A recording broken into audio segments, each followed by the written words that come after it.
to government and, basically targeting global institutions. So it's about influencing, it's about communication, it's about change. Thank you so much. Actually, it's about communicating. It's about change. It's about finding solution. Everything is still connecting. Thank you so much, ma. Um, Talking about your career journey, you move from advertising to public health, then governance.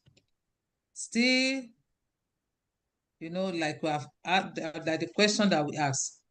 Then humanitarian work in Nigeria, Haiti and Senegal. And finally, to large-scale infrastructural leadership with UNO peace. What made you willing to keep starting over, and who encouraged you at every time you did? Hmm. I am someone that likes a good challenge any day. I actually get bored easily. So I normally would want to um, do things that challenge me instead of being in my comfort zone. And that's what has been pushing me. I remember I started out in advertising, and by 96, I was bored. Coming to work became routine because I already learned the ropes and I wanted something new. Went back for a second master's and did that in law and international law and diplomacy, and now began to expand my horizon. And by the time I got to SFH and I've basically ran several campaigns, it became routine. And I wanted something more because there's really a whole lot of problem to be solved. And like I said, communication remained my tool for solving that. So I always wanted a new challenge once whatever I'm doing becomes routine. So that's what has been driving me because I know there are problems to be solved. And I have, by the grace of God, the skill sets to do that. And that also meant that I kept developing myself because really, while it's communication all the way, you still need some different skill sets. It's a different skill set that you need when you're talking to consumers and when you are trying to pitch a president to let go of millions of dollars for you to do a project for the country. So again, improving myself as I went along.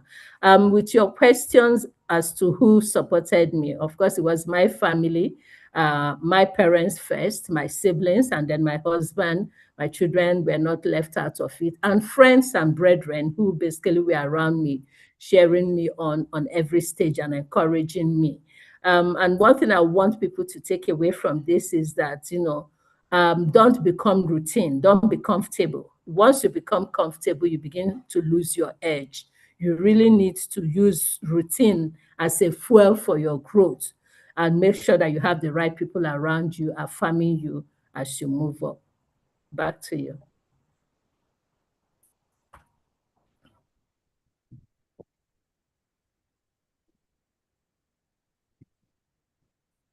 Honorable, can you hear me?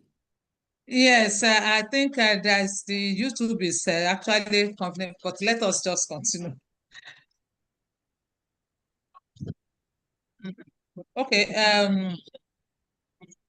Sorry, there is a challenge here.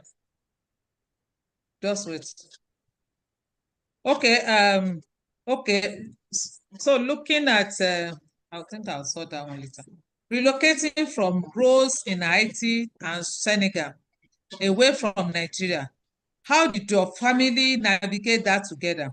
What conversation had to happen at home before you could say yes?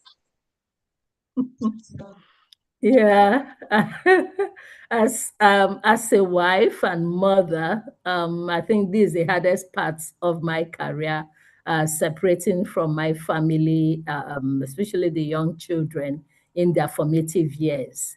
Going off to Haiti was particularly hard because the twins were in their transition year from primary into secondary school and needed to prep for common entrance. But my husband and my siblings